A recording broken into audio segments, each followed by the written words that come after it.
ചിലർ സൈക്കാട്രിക്കിനെ കൺസൾട്ട് ചെയ്യുമ്പം ഡോക്ടേഴ്സ് അവർ ചോദിക്കാറുണ്ട്. കുടുംബത്തെ ആർക്കെങ്കിലും ഇങ്ങനെ മാനസികമായിട്ടുള്ളൊരു ബുദ്ധിമുട്ടോ കാര്യങ്ങളോ ഉണ്ടാവാറുണ്ട്. സോ പാരമ്പര്യം ഇതിനൊരു ഭാഗമാണോ? ഇങ്ങനെ യുവതലമുറയ്ക്ക് ഇങ്ങനെ ഒരു മെൻ്റൽ ഡിസോർഡർ അല്ലെങ്കിൽ ഈ ഡിപ്രഷൻ അല്ലെങ്കിൽ സ്ട്രെസ്സ് ലൈക്ക് അങ്ങനെ എന്തെങ്കിലും വരുന്നതിന്?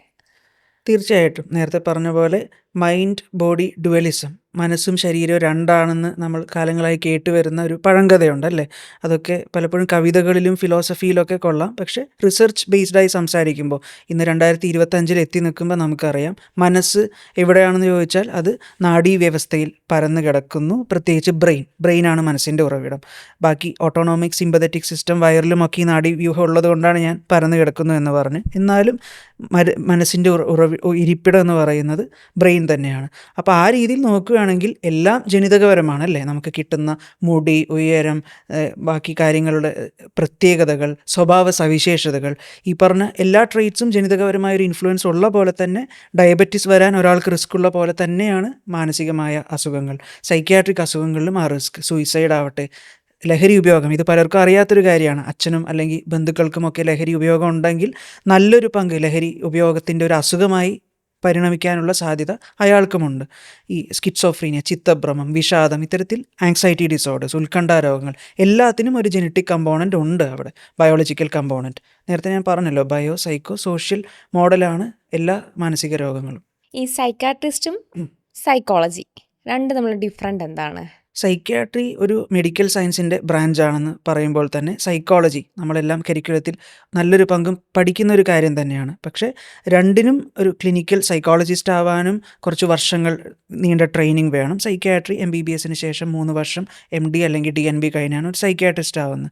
കൂടുതലും ഔഷധ ചികിത്സയിലൂന്നിയ അല്ലെങ്കിൽ മോളിക്യൂൾ തന്മാത്രകളെയും നേരത്തെ പറഞ്ഞ മസ്തിഷ്കത്തിൻ്റെ ഭാഗങ്ങളെയും ബ്രെയിൻ എങ്ങനെ ബിഹേവിയറിനെ സ്വാധീനിക്കുന്നു, മസ്തിഷ്കത്തിലെ പ്രത്യേകതകൾ, ബയോളജിയിലെ ഡിഫറൻസുകൾ, മറ്റസുഖം പോലെ ഇപ്പോൾ ഓർത്തോപീഡീഷ്യൻ ഒരു എല്ലിൻ്റെ കൂടിച്ചേരൽ പഠിക്കുന്ന പോലെ അല്ലെങ്കിൽ എല്ല് ഫിക്സ് ചെയ്യാൻ പഠിക്കുന്ന പോലെ ഈ അസുഖങ്ങളെ മരുന്നുപയോഗിച്ച് എങ്ങനെ ബ്രെയിനെ മോഡിഫൈ ചെയ്യാം, അങ്ങനെ നമുക്ക് എങ്ങനെ ബിഹേവിയറുകൾ മാറ്റിമറിക്കാം എന്ന രീതിയിൽ കൂടുതൽ ട്രെയിൻഡാണ് സൈക്യാട്രിസ്റ്റ്. പക്ഷേ നല്ലൊരു പങ്കും ഈ പറഞ്ഞ പോലെ സൈക്കോളജി ഇല്ലാതെ നമുക്ക് സൈക്യാട്രിയെ പറ്റി സംസാരിക്കാൻ പറ്റില്ല. Hardware is definitely brain. പക്ഷേ ഈ പറഞ്ഞ പോലെ അതിൻ്റെ ഒരു സോഫ്റ്റ്വെയർ എന്ന് പറയുന്നത് പലപ്പോഴും മരുന്നൊക്കെ മെഡിക്കേഷൻസൊക്കെ ഇട്ട ശേഷം ഒരു ഡിപ്രഷനുള്ള രോഗിയെ എടുക്കാം. ആ വിഷാദത്തിന് തീർച്ചയായിട്ടും ബ്രെയിനിൻ്റെ ചില ചേഞ്ചസ് കാരണമാണല്ലോ. ജനിതകമാവാം, ഈ പറഞ്ഞ സാഹചര്യമാവാം. പക്ഷെ എന്തായാലും ബ്രെയിനിന് ചില പാകപ്പിഴ സംഭവിച്ചിട്ടുണ്ട്. 500 വയറിങ് കുറച്ച് മാറ്റേണ്ട ആവശ്യമുണ്ട്. ആ റിപ്പയറിന് വേണ്ടി നമുക്ക് എന്തായാലും മരുന്ന് കൂടിയേ തീരുള്ളൂ മിക്കവാറും അവസ്ഥകളിൽ, ആ സിവിയറിറ്റി അനുസരിച്ചും രോഗിയുടെ താല്പര്യത്തിനനുസരിച്ചും. ഒരിക്കലും ഇവിടെ മനസ്സിലാക്കേണ്ട ഒരു കാര്യം, നമ്മൾ അടിച്ചേൽപ്പിക്കുന്ന ചികിത്സയില്ല. പ്രത്യേകിച്ച് സൈക്യാട്രിയിൽ ഒരു മാനസിക രോഗം എന്ന് പറയുമ്പോൾ മനുഷ്യൻ്റെ അവകാശത്തിലൂന്നിയ മെൻ്റൽ ഹെൽത്ത് കെയർ ബേസ്ഡ് ആയിട്ടുള്ള ചികിത്സകളും എവിഡൻസ് ബേസ്ഡ് ആയിട്ടുള്ള ചികിത്സകളുമാണ് ഉള്ളത്. ഇത്തരത്തിൽ മരുന്നൊക്കെ ഇട്ട് ഒരു സിമെൻ്റ് ഒക്കെ ഊട്ടിയുറപ്പിച്ചൊരു ബിൽഡിങ്ങിന് മുന്നിൽ ഒരു ഫൗണ്ടേഷൻ മുന്നേ നിർമ്മിക്കുന്ന പോലെ എല്ലാം സെറ്റാക്കി കഴിഞ്ഞാൽ പിന്നെ ആ രോഗിക്ക് അടുത്തൊരു ഡിപ്രഷൻ വരാതിരിക്കാനും മരുന്ന് തുടരുന്നതിൻ്റെ ഒപ്പം ചെറിയ അളവിൽ അതിൻ്റെ ഒപ്പം മനഃശാസ്ത്ര ചികിത്സയും. ഇവിടെയാണ് സർട്ടിഫൈഡ് ആയിട്ടുള്ള ക്ലിനിക്കൽ സൈക്കോളജിസ്റ്റിൻ്റെ റോൾ. പലപ്പോഴും സൈക്യാട്രിസ്റ്റും ഇവരും ചേർന്ന് നല്ലൊരു ലൈസൻസ് കൂട്ടായ്മയിൽ നിന്നും ഉരുത്തിരിഞ്ഞ് വരുന്നവയാണ് നല്ല റിസൾട്ടുകളെല്ലാം രോഗികൾക്ക്. അവർ ചെയ്യുന്ന മനഃശാസ്ത്ര ചികിത്സ സൈക്കോ തെറാപ്പി എന്ന് വിളിക്കും. അതിലേറ്റവും എവിഡൻസ് ഉള്ള കുറച്ച് സൈക്കോ തെറാപ്പികളാണ് ഇന്ന് വളരെയധികം ചർച്ച ചെയ്യപ്പെടുന്ന ബൗദ്ധിക മനഃശാസ്ത്ര ചികിത്സ, പെരുമാറ്റ ചികിത്സ, CBT. കൃത്യമായി പറഞ്ഞാൽ നമ്മുടെ ഭഗവത്ഗീതയിലൊക്കെ ഇതിൻ്റെ ആദിമ രൂപങ്ങളുണ്ട് അല്ലേ. നമ്മുടെ കൃഷ്ണൻ അർജുനനോട് പറയുന്നതിൻ്റെ ഒരു ആദിമ രൂപമാണ്. അത് മാത്രമല്ല, കൃഷ്ണൻ അർജുനനോട് പറഞ്ഞ കാര്യം മാത്രം പറഞ്ഞു വെക്കുകയല്ല, ഇത് വളരെ സ്ട്രക്ചേർഡായിട്ട് എവിഡൻസ് ഉപയോഗിച്ച് ഘട്ടം ഘട്ടമായിട്ട് രോഗിക്ക് കൃത്യമായി ഉൾക്കൊള്ളാൻ പറ്റുന്ന രീതിയിൽ ചെയ്യുന്നതാണ് സൈക്കോ തെറാപ്പി സെഷനുകൾ. അപ്പോൾ നമ്മുടെ കൊഗ്നീഷൻ, ചിന്തകളെ റീഫ്രെയിം ചെയ്തുകൊണ്ട് മാറ്റിക്കൊണ്ട് നമ്മുടെ സ്വഭാവത്തെയും ഈ പറഞ്ഞ വിഷാദത്തിൻ്റെ ലക്ഷണങ്ങളെയും മാറ്റുക എന്നുള്ള രീതിയിലുള്ളൊരു ആശയമാണ് CBT. ഇങ്ങനെ ഓരോ തരത്തിലുള്ള സൈക്കോ തെറാപ്പിക്കും അതിൻ്റേതായ ആശയങ്ങളും സയൻറ്റിഫിക്കായ പ്രിൻസിപ്പിൾസും ഉണ്ട്. ചുമ്മാ വർക്ക് ചെയ്യുന്ന കാര്യമല്ല. പിന്നെ ഇവിടെ മനസ്സിലാക്കേണ്ട ഒരു കാര്യം, മെഡിക്കേഷൻസ് എങ്ങനെയാണോ നമ്മുടെ ഉള്ളിലെ റോഡുകളെ ടാറുപണിയൊക്കെ ചെയ്ത് വയറിങ് ശരിയാക്കുന്നത് ബ്രെയിനിനുള്ളിലെ, അതേപോലെ ഈ സൈക്കോ തെറാപ്പിയും കൃത്യമായ ഇടവേളകളിൽ ചെയ്യുമ്പോൾ ബ്രെയിൻ ബേസ്ഡ് ആണ്. ഇത് പലർക്കും അറിയാത്തൊരു കാര്യമായിരിക്കും. അപ്പോൾ മനസ്സ് ബ്രെയിനിലാണ് എന്നതിൽ സംശയമില്ല. അപ്പോൾ മനസ്സിൽ വർക്ക് ചെയ്യുന്ന തെറാപ്പി, അത് സൈക്കോളജിക്കലായിട്ടുള്ള ഇൻ്റർവെൻഷൻ ആവട്ടെ, കൃത്യമായ ഇടവേളകളിൽ പല പ്രാവശ്യം ചെയ്യുമ്പോൾ ബ്രെയിൻ ചേഞ്ചസ് വരും. അങ്ങനെ മാത്രമാണ് ചിന്തകളിൽ ചേഞ്ചസ് വരുന്നത്. അതുകൊണ്ടാണ് ഒരു സെഷൻ കൊണ്ട് പലപ്പോഴും എല്ലാവരും മാജിക്കൽ ഇഫക്റ്റ് എനിക്ക് കിട്ടിയില്ല എന്നൊക്കെ പറയുമ്പോൾ ഇറ്റ് ടേക്സ് ടൈം എന്നൊരു വാക്കിൽ നമ്മൾ പലപ്പോഴും ഒതുക്കേണ്ടി വരുന്നത്. ഇപ്പോൾ പനിയൊക്കെ വരുമ്പം അവർ കറക്റ്റ് പ്രോപ്പർ ട്രീറ്റ്മെൻറ്റും കാര്യങ്ങളും ചെയ്യുമ്പം അത് പൂർണ്ണമായിട്ട് മാറും. പക്ഷേ അവിടെ മെഡിസിൻ എടുത്തില്ലെങ്കിൽ പനി വീണ്ടും കൂടിക്കൊണ്ടിരിക്കും. അതുപോലെയാണ് ഓവർ തിങ്കിങ്. ഓവർ തിങ്കിങ് നമ്മൾ പ്രോപ്പർ ട്രീറ്റ്മെൻറ്റ് എടുത്തില്ലെങ്കിൽ അത് ഡേ ബൈ കൂടിക്കൊണ്ടിരിക്കും. സോ ഡോക്ടറിൻ്റെ കാഴ്ചപ്പാടിൽ ഓവർ തിങ്ക് എങ്ങനെയാണ് കൂടി വരുന്ന ആ ഒരു സിറ്റുവേഷൻ എത്തുന്നത്? ഇപ്പോൾ സോഷ്യൽ മീഡിയയിൽ നിറയെ ഓവർ തിങ്കിങ്ങിൻ്റെ റീൽസുകളാണ് അല്ലേ. Over exactly. തിങ്കിങ് ഒന്ന് നിർത്തും, ഒരു സ്വിച്ച് ബട്ടൺ ഞെക്കിയാൽ നിർത്തുന്ന പോലെ പറ്റുമെങ്കിൽ ഈസി ആയിരുന്നു. പക്ഷേ നിർഭാഗ്യകരം എന്ന് പറയട്ടെ, ഇതൊരു അണ്ടർലൈങ് ആയിട്ടുള്ള മാനസിക രോഗത്തിൻ്റെ ഒരു സൂചന, ഒരു ലക്ഷണമായിട്ടേ എടുക്കാൻ പറ്റുള്ളൂ. ഇത് ചിലപ്പോൾ ADHD മുതലായ അസുഖമാവാം, ഡിപ്രഷൻ, ഉത്കണ്ഠ രോഗങ്ങൾ, ആങ്സൈറ്റി ആവാം. എന്തുകൊണ്ട് ഇതൊരു സൈക്കോസിസ് പോലും ആയിക്കൂടാ? മിഥ്യാവിശ്വാസം, ഡെല്യൂഷൻ എന്നൊക്കെ പറയുന്ന ലക്ഷണം സൈക്കോസിസിനുണ്ടല്ലേ. അപ്പോൾ അതിനെപ്പറ്റി ആവാൻ ചിലപ്പോൾ രോഗി ചിന്തിച്ചുകൊണ്ടിരിക്കുന്നത്. അപ്പോൾ ഈ ഓവർ തിങ്കിങ് എന്ന് പറയുന്ന ഒരു ലക്ഷണത്തെ അതിൻ്റെ കാരണമറിഞ്ഞ് ഒരു വിദഗ്ധ ചികിത്സ കൊടുത്തിട്ട് മാത്രമേ നമുക്കതിനെ ശരിയാക്കാൻ പറ്റൂ. അല്ലാതെ ഒരാളെ കുറ്റപ്പെടുത്തി ഓവർ തിങ്കിങ് നിർത്തട എന്ന് പറഞ്ഞതുകൊണ്ട് കാര്യമില്ല. ഓക്കെ. ഇപ്പം നോർമലി ഇപ്പം കുഞ്ഞ് മീൻസ് ഒരു ടീനേജ് ആ ഒരു ഏജ് ആകുമ്പോഴേ വീട്ടുകാർ പറയും സൈക്കാട്രിസ്റ്റിനൊന്നും കാണിക്കണ്ട, പ്രോപ്പർ യോഗയോ അല്ലെങ്കിൽ ജിമ്മ് വർക്കൗട്ട് കാര്യങ്ങളോ ചെയ്താൽ മതി എന്നാണ് പാരൻറ്റിങ്. എന്തായാലും അവരങ്ങനെ പറയുള്ളൂ. കാരണം ഒരു ടീനേജ് ഏജിലെ മെഡിസിൻ സ്റ്റാർട്ട് ചെയ്യുക വെച്ചാൽ ചെറിയൊരു കാര്യമല്ല. സോ ഡോക്ടറിൻ്റെ ആ ഒരു കാഴ്ചപ്പാടിൽ ഈ ഒരു മെഡിസിൻ അല്ലെങ്കിൽ ട്രീറ്റ്മെൻറ്റ് പ്രോപ്പറായിട്ട് എടുക്കേണ്ടത് ആവശ്യമുണ്ടോ? അതെ, തീർച്ചയായിട്ടും നമ്മൾ സൈക്യാട്രിക് മെഡിക്കേഷൻസിനോടുള്ളൊരു ഭയം ആവാം, സൈക്യാട്രിയോടുള്ള ഭയം ആവാം. ഇത് രണ്ടും എനിക്ക് പേഷ്യൻസിൽ കാണാറുണ്ട് സ്റ്റിഗ്മയുടെ രൂപത്തിൽ. പ്രത്യേകിച്ച് നമ്മളും കൺസേൺഡ് ആണ്. നമുക്ക് കൃത്യമായ പീഡിയാട്രിക്സ്, അഡോളസെൻറ്റ് ഗൈഡ് ലൈൻസ് ഉണ്ട്. അല്ലാതെ അത് ഖണ്ഡിച്ചുകൊണ്ട് അതിനെതിരായ ഒരു ഡോക്ടർ കുട്ടിക്ക് മരുന്ന് നൽകുമെന്ന് തോന്നുന്നില്ല. ഗൈഡ് ലൈൻസിൽ പറയുന്ന കൃത്യമായ മരുന്നുകളും അളവും മാത്രമേ നമ്മൾ കൊടുക്കാറുള്ളൂ. പക്ഷേ ആ ചോദ്യത്തിൻ്റെ രണ്ടാം ഭാഗം, ചികിത്സിച്ചില്ലെങ്കിൽ കുട്ടിക്കാലത്ത് വരുന്ന അസുഖങ്ങളാണ് പലപ്പോഴും OCDയുടെ ഒക്കെ തുടക്കം, ADHD, പേഴ്സണാലിറ്റി ഡിസോർഡേഴ്സ്, ദേഷ്യം മുതലായ കാര്യങ്ങൾ ബാഹ്യമായി കാണുന്ന പേഴ്സണാലിറ്റിയുടെ അസുഖങ്ങൾ, ലഹരി ഉപയോഗം, ഇതൊക്കെ ചികിത്സിച്ചാലാണോ ചികിത്സിച്ചില്ലെങ്കിലാണോ കൂടുതൽ പ്രശ്നമെന്ന് നിങ്ങൾ തന്നെ ഒന്ന് ചിന്തിച്ച് നോക്കുക. ബ്രെയിൻ കൂടുതൽ മോഡലിംഗ് നടക്കുന്ന അല്ലെങ്കിൽ ബ്രെയിൻ രൂപപ്പെട്ടു വരുന്ന ആ കാലഘട്ടത്തിൽ തന്നെ തെറ്റായൊരു റീവയറിങ്ങിലേക്ക്, ദിശയിലേക്ക് അത് പെട്ടു പോയി കഴിഞ്ഞാൽ അസുഖത്തിൻ്റെ രൂപത്തിൽ പിന്നെ തിരിച്ചു വരവ് കുറച്ച് ഡിഫിക്കൽട്ടായിരിക്കും. അതുകൊണ്ട് ഏർലി ആയിട്ട് പറയുന്ന അളവിൽ കൃത്യമായി സയൻസ് ഉപയോഗിച്ച് മെഡിസിൻസ് ഇടുക എന്നുള്ളത് വളരെ ഇമ്പോർട്ടൻ്റ് ആയൊരു കാര്യമാണ്, ടു പ്രിവെൻറ്റ് ഭാവിയിലുള്ള സങ്കീർണതകൾ തടയാൻ വേണ്ടി. അതുപോലെ തന്നെ മെഡിസിൻസിൻ്റെ കാര്യങ്ങൾ. അപ്പം മെഡിസിൻ പ്രോപ്പറായിട്ട് അതായത് ഇപ്പം ഡിപ്രഷനുള്ളവർക്ക് നൈറ്റ് ഉറക്കം കുറവായിരിക്കും. അപ്പോൾ അവരെന്ത് ചെയ്യും? സ്വാഭാവികമായിട്ടും ടാബ്ലറ്റ് യൂസ് ചെയ്യാൻ തുടങ്ങും. സോ നമ്മൾ ആ മെഡിസിന് അഡിക്റ്റഡ് ആവുമെന്നൊരു സ്വാഭാവികമുണ്ട്, സംസാരമുണ്ട് പാരൻസിന്. അങ്ങനെയുണ്ടോ? അതായത് ഇപ്പം മെഡിസിൻ ഇല്ലാതെ പറ്റില്ല അല്ലെങ്കിൽ മെഡിസിന് അഡിക്റ്റഡ് ആവുക എന്നൊരു സിറ്റുവേഷൻ നമുക്കുണ്ടാവുമോ? തീർച്ചയായിട്ടും ഉണ്ട്. പക്ഷേ അത് ചില മരുന്നുകൾക്കാണ്. ഈ പറഞ്ഞ സൈക്യാട്രിക് മെഡിക്കേഷൻസ് എന്നുള്ള ഒരു വലിയ ടേമാണ്. പല വിഭാഗത്തിൽപ്പെട്ട, ഇപ്പോൾ പാരസിറ്റമോൾ പോലെയല്ല നമ്മൾ എടുക്കുന്ന വേറൊരു മരുന്ന്. കുറേ മരുന്നുകളുള്ള പോലെ സൈക്യാട്രിയിൽ അഡിക്ഷൻ സ്വഭാവമുള്ള മരുന്നുകൾ, ബെൻസോഡയസെപ്പിൻസ് എന്ന ഗ്രൂപ്പിൽപ്പെട്ട കുറച്ച് മോളിക്യൂൾസാണ് ഈ പറഞ്ഞ ഡിപ്പെൻഡൻസ്, ഒരു ആശ്രയത്വം ഉണ്ടാക്കുന്നത്. പക്ഷെ അതും ഈ പറഞ്ഞ പോലെ രോഗിക്ക് ആവശ്യമായിരിക്കാം. പലപ്പോഴും തീവ്രമായ ഉത്കണ്ഠയിലും ആത്മഹത്യാ പ്രവണതയൊക്കെ ഉള്ള സമയത്ത് നമ്മൾ ഈ പറഞ്ഞ ഭാവിയിലുള്ള അടിമത്തം നോക്കൂ, അത് ആ സമയത്ത് അത് മാറിപ്പോവാനായിട്ട്, ഒരു ആത്മഹത്യ പ്രവണതയും ഉത്കണ്ഠയൊക്കെ മാറിപ്പോയി അയാൾ ജീവിതത്തിലേക്കൊന്ന് മടങ്ങി വരാനായിട്ട് നമ്മൾ ഷോർട്ട് ടേമിലേക്ക് ബെൻസോഡയസെപ്പിൻ ഇടാറുണ്ട്. പലപ്പോഴും ഈ മരുന്നുകൾ നമ്മൾ ടേപ്പർ ചെയ്യുക എന്ന് പറയും. മരുന്ന് ഡോസ് ചുരുക്കി ക്രമമായി ഡോക്ടറുടെ സഹായത്തോടെ നിർത്തുകയാണെങ്കിൽ നമുക്ക് ഈ ഡിപ്പെൻഡൻസ് മുതലായ കാര്യങ്ങൾ വരില്ല. ഇത് ബെൻസോഡയസെപ്പിൻ്റെ കാര്യത്തിലാണ് ഞാൻ പറയുന്നത്. അല്ലാതെ എല്ലാ സൈക്യാട്രിക് മെഡിക്കേഷൻസ് നമ്മൾ ലഹരിയായിട്ട് നമ്മൾ റമ്മും വിസ്കിയും പോലെ കൊടുക്കുന്നതല്ല. പലരും അങ്ങനെ ചിന്തിച്ച് പറയാറുണ്ട് നമ്മളോട് OPയിൽ വരുമ്പോൾ. ഇപ്പോഴത്തെ സോഷ്യൽ മീഡിയ യൂസസ് നല്ല കൂടുതലാണ് ഈ ഒരു യുവതലമുറയ്ക്ക്. അപ്പം അത് ഒരു കാരണമാവാറുണ്ടോ? അതായത് ഈ ഇപ്പോഴത്തെ ഈ ഒരു ഡിപ്രഷനാണെങ്കിലും അല്ലെങ്കിൽ മെൻ്റൽ ഡിസോർഡറിന് ഈ സോഷ്യൽ മീഡിയ യൂസസ് അതെന്തെങ്കിലും ഒരു എഫക്റ്റ് ആവാറുണ്ടോ? സ്ട്രെസ്സ് ഒരു മോഡുലേറ്റർ ഓഫ് എല്ലാ സൈക്യാട്രിക് ഇൽനെസ്സിൻ്റെയും ഒരു ഗതിയെ നിർണ്ണയിക്കുന്നു എന്ന് പറയുന്ന പോലെ നമുക്ക് ഇതിനെ ഒരു കാരണമായിട്ട് പറയാൻ പറ്റില്ല. മറിച്ച് ഒരു ലക്ഷണമാവാം, ചിലപ്പോൾ ഒരു കാരണവുമാവാം. ഉദാഹരണത്തിന് ഡിപ്രഷനുള്ളൊരു വ്യക്തി, പുറത്ത് പറയാൻ മടിക്കുന്ന ഒരു പുരുഷനെ എടുക്കാം. ഹെൽപ്പ് എടുക്കാൻ മടിച്ച് കൂടുതൽ സമയം to avoid escape the reality അവൻ ചിലപ്പോൾ മൊബൈൽ സ്ക്രീനിനോട് അഡിക്റ്റ് ആയിട്ട് കൂടുതൽ റീൽസ് കണ്ട് അങ്ങനെ സമയം ചെലവഴിക്കാം. അതല്ലെങ്കിൽ ഒരു ADHD ചികിത്സിക്കപ്പെടാതെ പോകുന്ന കുട്ടി കൂടുതൽ സമയം റീൽസിന് മുമ്പിൽ സ്ക്രീൻ അഡിക്ഷൻ. ഇത് മാത്രമല്ല, ഇന്ന് ബിഹേവിയറൽ അഡിക്ഷൻസ് പറഞ്ഞ പുതിയ ഗ്രൂപ്പ് ഓഫ് ഡിസോർഡേഴ്സ് നമ്മൾ ഡിസ്കസ് ചെയ്യുന്നുണ്ട്. ഇതിൽ തന്നെ ICDയിലൊക്കെ ഉൾപ്പെടുത്തിയ ഒരു കാര്യമാണ് ഇൻ്റർനെറ്റ് ഗെയിമിംഗ് ഡിസോർഡർ. അപ്പോൾ ഇതിനും ഈ പറഞ്ഞ പോലെ അറ്റൻഷൻ നിർണ്ണയിക്കുന്ന സർക്യൂട്ടുകളെ മെച്ചപ്പെടുത്തുന്ന മരുന്നുകൾ, ADHDക്ക് കൊടുക്കുന്ന സമാനമായ ചികിത്സാ രീതികൾ ബിഹേവിയറൽ അഡിക്ഷൻസിനും ഇന്ന് വരുന്നുണ്ട് എവിഡൻസുകൾ. കൃത്യമായ ചികിത്സ എടുക്കണം. ഇതൊരു രോഗലക്ഷണമാവാം, അല്ലെങ്കിൽ രോഗത്തിനെ കൂട്ടുന്ന ഒരു കാരണവുമാവാം. ഇപ്പം ഈ തെറാപ്പി, ഈ ഒരു കൺസൾട്ടേഷൻ പ്രോപ്പറായിട്ട് ഇപ്പം എടുക്കുന്ന ഒരു പേഷ്യൻ്റ് ആണെങ്കിൽ എന്തൊക്കെ ചേഞ്ചസ് ആയിരിക്കും പിന്നീട് ഉണ്ടാവുന്നത്? ന്യൂറോപ്ലാസ്റ്റിസിറ്റി എല്ലാം തലച്ചോറിലാണ് എന്ന് പറയേണ്ടി വരും. കാരണം തലച്ചോറിലെ സർക്യൂട്ടുകളൊക്കെ മെച്ചപ്പെടുമ്പോൾ, കൃത്യമായ അനുപാതത്തിൽ ന്യൂറോ ട്രാൻസ്മിറ്ററൊക്കെ വരുമ്പോൾ അവരുടെ സ്വഭാവത്തിൽ പ്രകടമായ വ്യത്യാസം വരും.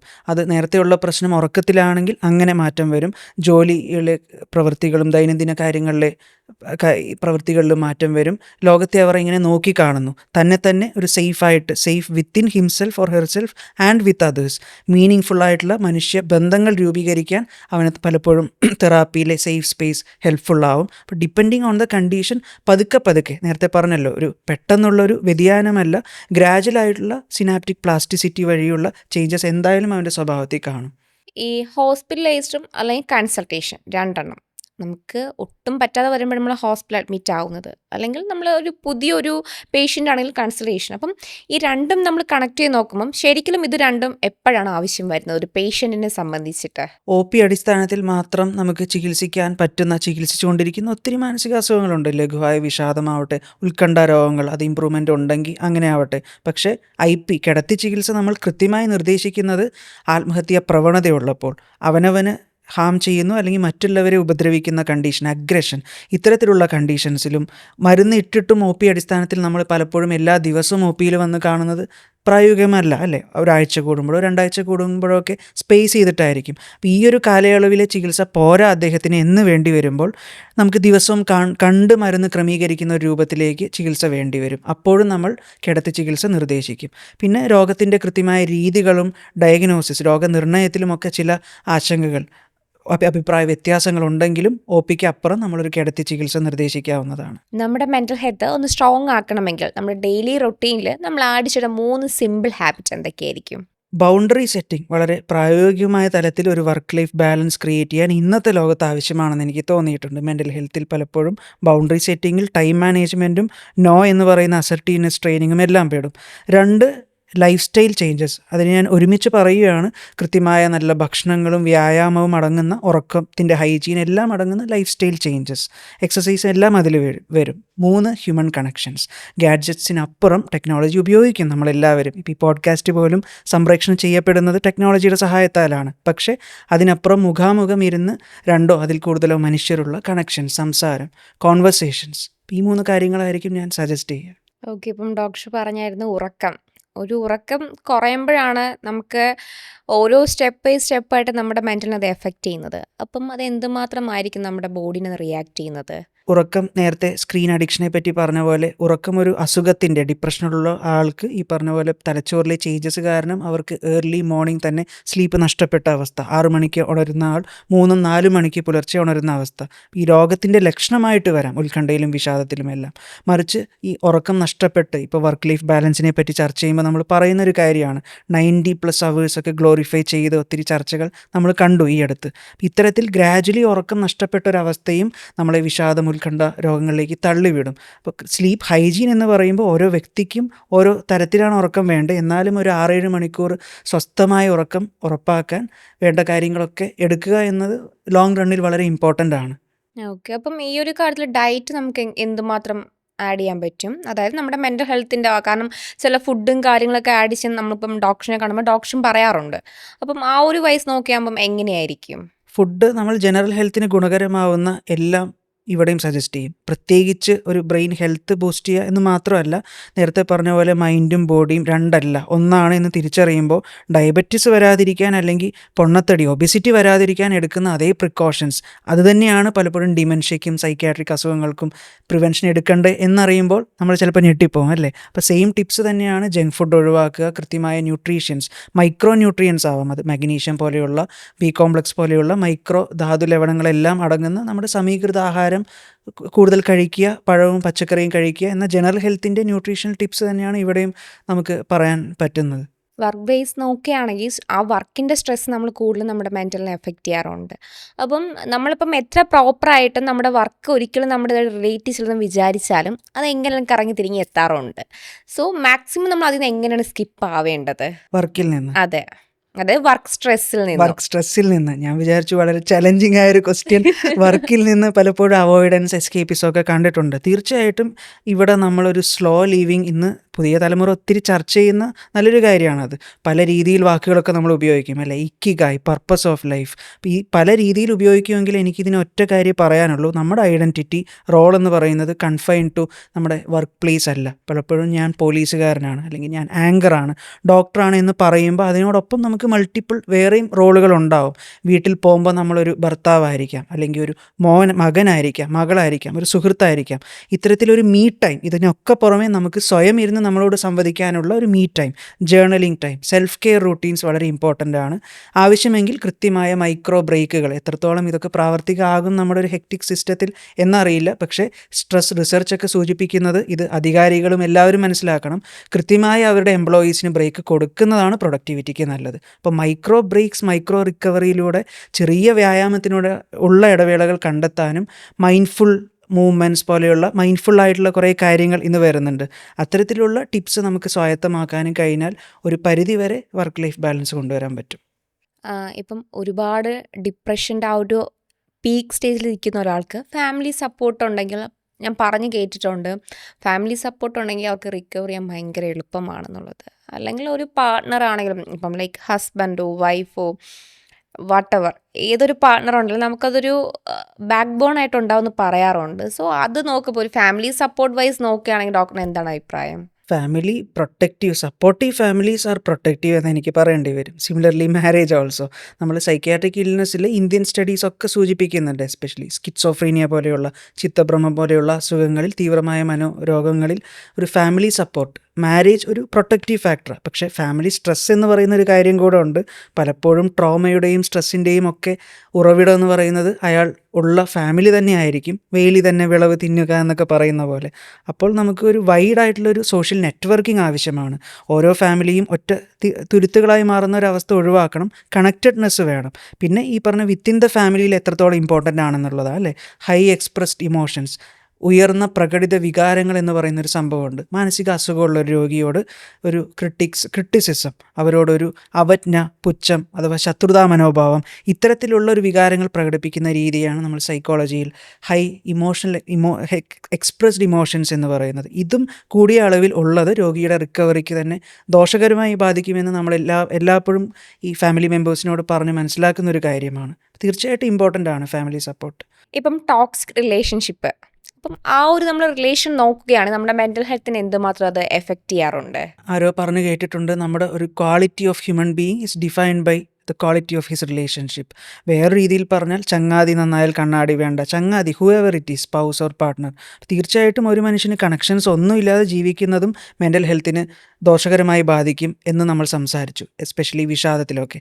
അതേസമയം ഒരു ബന്ധമുള്ളതും ടോക്സിക് ആയിട്ടുള്ളൊരു ഫാമിലി അല്ലെങ്കിൽ എൻവിറോൺമെൻറ്റ് റിലേഷൻഷിപ്പിൽ അകപ്പെട്ടു പോകുന്നതും ചിലപ്പോൾ ഒറ്റയ്ക്ക് ഇരിക്കുന്നതായിരിക്കും അതിനേക്കാൾ ഭേദം. കൃത്യമായി ബൗണ്ടറി സെറ്റിംഗ്, നോ പറയുന്ന അസർട്ടീവ്നെസ് സ്കിൽസ്. അപ്പോൾ അതിൽ നിന്ന് പുറത്ത് കിടക്കാൻ ഒരു തെറാപ്പി, സൈക്കോളജിക്കലായിട്ടുള്ള സഹായമൊക്കെ അയാൾക്ക് വേണ്ടി വരും. തിരിച്ചറിഞ്ഞ നിമിഷം ഒന്നുകിൽ അയാളുടെ ഭാഗത്ത് നിന്നുള്ള ചെറിയ ചെറിയ പ്രശ്നങ്ങളായിരിക്കാം, അത് മനസ്സിലാക്കാനും രോഗി അത് റിഫ്ലക്റ്റ് ചെയ്യാനും ഒരു തെറാപ്പി വേണം. അല്ലെങ്കിൽ അതിൽ നിന്നും പുറത്ത് കടന്ന് ഒരു നോർമൽ ലൈഫ് ലീഡ് ചെയ്യാൻ അയാളെ ഹെൽപ്പ് ചെയ്യുന്ന തെറാപ്പി ആവാം. ഇപ്പോൾ രണ്ട് രീതിയിലായാലും അയാൾക്ക് ഈ റിലേഷൻഷിപ്പിൻ്റെ ഒരു dynamics, what is driving the relationship, past attachments ആവാം, personality style of the partner, മറുഭാഗത്തുള്ള വ്യക്തിയുടെ മുറിവുകളാവാം, ആഘാതങ്ങളാവാം. ഇതൊക്കെ ഒരുമിച്ച് ചർച്ച ചെയ്ത് കൃത്യമായൊരു സേഫ് തെറാപ്പി സ്പേസിലൂടെ അഡ്രസ്സ് ചെയ്താൽ മാത്രമേ മുന്നോട്ട് പോകാനാവുള്ളൂ. ഓക്കെ. ഇപ്പം സൈക്കാട്രി ട്രീറ്റ്മെൻറ്റ് എടുക്കുന്ന കേൾക്കുമ്പം തന്നെ ജനങ്ങൾക്കുള്ള തെറ്റായ ഒരു തെറ്റിദ്ധാരണയുണ്ട്. അപ്പം ഡോക്ടറിന് ഒരു കാഴ്ചപ്പാട്, അപ്പം ഡോക്ടർ കണ്ട ഇത്രയും ഒരു കൺസൾട്ടേഷൻ OP ഒക്കെ എടുക്കുന്നതാണ്. അപ്പം ഡോക്ടറിൻ്റെ കാഴ്ചപ്പാടിൽ ജനങ്ങൾക്കുള്ള തെറ്റിദ്ധാരണ എന്താണ് സൈക്കാട്രി ട്രീറ്റ്മെൻറ്റ് എടുക്കുന്ന ഒരു പേഷ്യൻ്റ് എന്ന് അവർ കാണുമ്പോൾ ഉള്ളത്? നേരത്തെ പറഞ്ഞ പോലെ സർക്കാർ മെഡിക്കൽ കോളേജുകളിലൊക്കെ വളരെ കാണപ്പെടുന്നൊരു കാര്യമാണ്, സ്റ്റിഗ്മ മാറി വരുന്നുണ്ട്. അത് നമ്മൾ അഭിനന്ദിച്ചേ തീരുള്ളൂ. കാരണം ഒത്തിരി പേർ പല ജോലികൾ ചെയ്യുന്ന ആളുകൾ അവരുടെ നിത്യ ജീവിതത്തിലുള്ള ഒരു ദിവസത്തെ കൂലി പോലും മുടക്കി പലപ്പോഴും OPകളിലൊക്കെ കൃത്യമായി ചികിത്സ എടുക്കുന്നത് നമ്മൾ കണ്ടിട്ടുണ്ട്. കാരണം അവർക്കറിയാം അവരുടെ ജീവിതം മുന്നോട്ട് പോകാൻ ആ ഒരു ചികിത്സ അല്ലെങ്കിൽ ആ കൃത്യമായ ട്രീറ്റ്മെൻറ്റ് എടുക്കുന്നത് എത്ര ഇമ്പോർട്ടൻ്റ് ആണെന്ന് അറിയാം. അപ്പോൾ സ്റ്റിഗ്മ മാറി വരുന്നുണ്ട്, പക്ഷേ ഉള്ളിൽ നമ്മൾ ഇൻറ്റേർണലൈസ് ചെയ്തിരിക്കുന്ന ഒരു അവമതിപ്പുണ്ട്. അതായത് എനിക്ക് സൈക്കാട്രിക് ഇൽനെസ് ആണ്, അല്ലെങ്കിൽ എൻ്റെ വേണ്ടപ്പെട്ട ഒരാൾക്ക് അതാണ് എന്ന് പറയുമ്പോൾ നമുക്ക് നമ്മളോട് തന്നെ തോന്നുന്ന ഒരു അവമതിപ്പ്, അതിന് ചികിത്സ ഒന്നേ ഉള്ളൂ, നമുക്ക് മാറ്റി ചിന്തിക്കുക. ഇതെല്ലാം ബ്രെയിൻ ബേസ്ഡ് ഡിസോർഡേഴ്സ് ആണെന്ന രീതിയിൽ ഒരു നെറേറ്റീവ് ഇനിയും ആവശ്യമുണ്ടെന്ന് തോന്നുന്നു. കാരണം ഇപ്പം ആളുകൾ ചിന്തിക്കുന്നുണ്ട്. ഇപ്പം നമ്മളിപ്പം ജസ്റ്റ് ഇപ്പം നമ്മൾ ഷെയർ ചെയ്യാണ്, സൈക്കാട്രി ട്രീറ്റ്മെൻറ്റിന് ഞങ്ങളിപ്പം പോവുകയാണ്, ഡോക്ടറിനെ കണ്ടിട്ട് വരികയാണ്, അപ്പോൾ നിങ്ങൾക്ക് ഭ്രാന്താണോ അല്ലെങ്കിൽ വട്ടാണോ, ഒരു ഉടനെ ഡയറക്റ്റ് അങ്ങോട്ടാണ് ചിന്തിച്ച് കൂട്ടുന്നത്. അപ്പം സൊസൈറ്റിയോട് എന്താണ് പറയാനുള്ളത്? കാരണം ഇങ്ങനത്തെ ഒരു കാഴ്ചപ്പാട് കുറച്ച് വിഭാഗം ആൾക്കാരും ഉണ്ട്. ഈ അടുത്ത് വായിച്ചൊരു കോട്ടായിരുന്നു. സോഷ്യൽ മീഡിയയിൽ നല്ല കാര്യങ്ങളും ഉണ്ട് കേട്ടോ. യു ട്രീറ്റ് ലേസി പീപ്പിൾ അല്ലെങ്കിൽ ക്രേസി പീപ്പിൾ അല്ലേ, ഒരു തെറാപ്പിസ്റ്റിനോട് ചോദിക്കുന്നത്. അപ്പോൾ മറുപടി ഇങ്ങനെയാണ്, എനിക്കും അത് തന്നെയാണ് ഉത്തരമായി പറയാനുള്ളത്. No, I treat moms, attorneys, lawyers, doctors, businessman who themselves know that they have some conditions, but to avoid those conditions from preventing them loving someone or being loved, they are seeking help.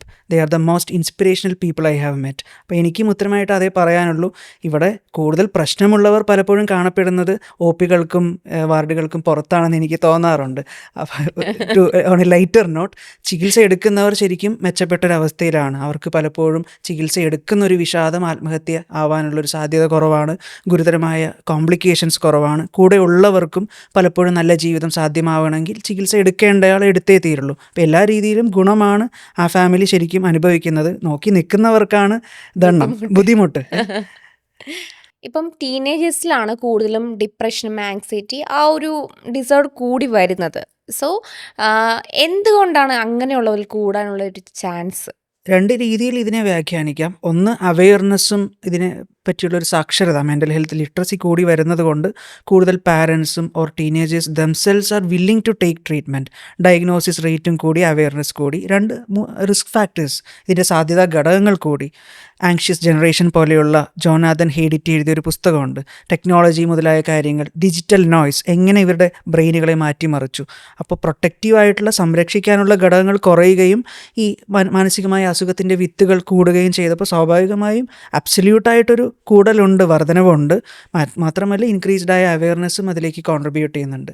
രണ്ട് രീതിയിലും ഇതിനെ നോക്കി കാണാം. Okay. ഇപ്പം ചെറിയൊരു കാര്യം വരുമ്പോഴും suicide attempt നോക്കുന്ന കുറച്ച് ഭാഗമുണ്ട്.